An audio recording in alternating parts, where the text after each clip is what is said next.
Homa is a Sanskrit word which refers to any ritual in which making offerings into a consecrated fire is the primary action. Its practice by rishis in ancient time refers close to the Vedic era. At present, the words Homa, Homam and Havan are interchangeable with the word Yajna and Agnihotra. Homas are an important religious practice in Hinduism where they are part of most Sanskar ceremonies. They are also prevalent in current-day Buddhism and Jainism. Procedure. Although a consecrated fire is the central element of every Homa ritual, the procedure and items offered to the fire vary by what occasions the ceremony, or by the benefit expected from the ritual. Procedures invariably involve the kindling and consecration of the sacrificial fire, the invocation of one or more divinities, and the making of offerings to them with the fire as via media, amid the recitation of prescribed prayers and mantras.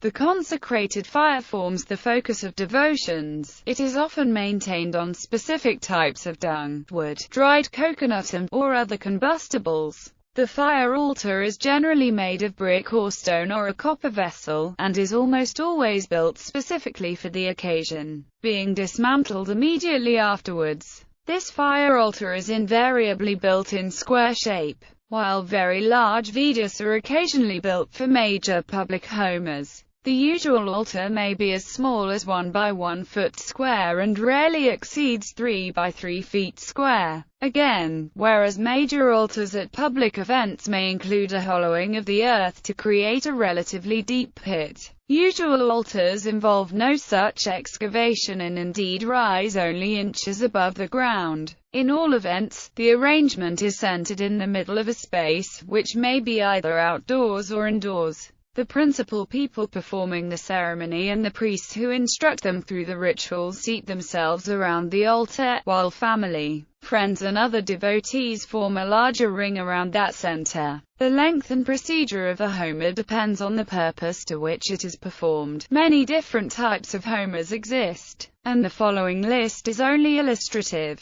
Some common Homas. Homa rituals have been performed by Vedic priests for several millennia. The following is an illustrative list of a few such Homa rituals. The purification rites of the Viraja Homa ritual also apply to the formal ceremonies by which a Hindu monk takes up the vows of renunciation, thereby becoming a sannyasi. The procedure is a part of the full sannyas diksha monastic initiation ceremony. After the Homa, the monk receives the ochre robes, the characteristic dress of Hindu monks, from his teacher. In Japanese esoteric Buddhism, the Homa ritual of consecrated fire is unique to Vajrayana and esoteric Buddhism and is perhaps also the most mystical and cognitively powerful. It stems from the Vedic Agnihotra ritual and is performed by qualified priests and acharyas for the benefit of individuals, the state or all sentient beings in general. The consecrated fire is believed to have a powerful cleansing effect spiritually and psychologically.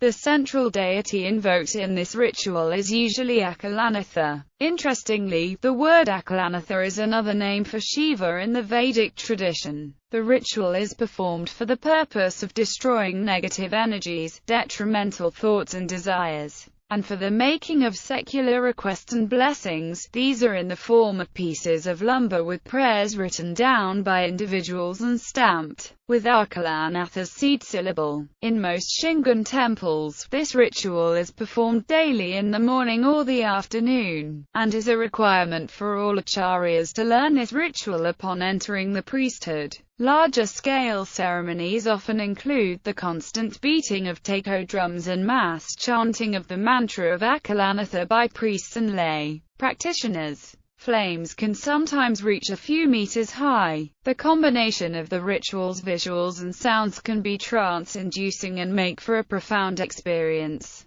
In the Vajrayana Buddhism, Fudo Mayu is one of the 5 radiant kings or wisdom kings. But these kings or Mayu are not protective devas but guardian demons. As Alexandra David Neacutel explains, Buddhist monks are experts in the art of control demons and reduce them in slavery.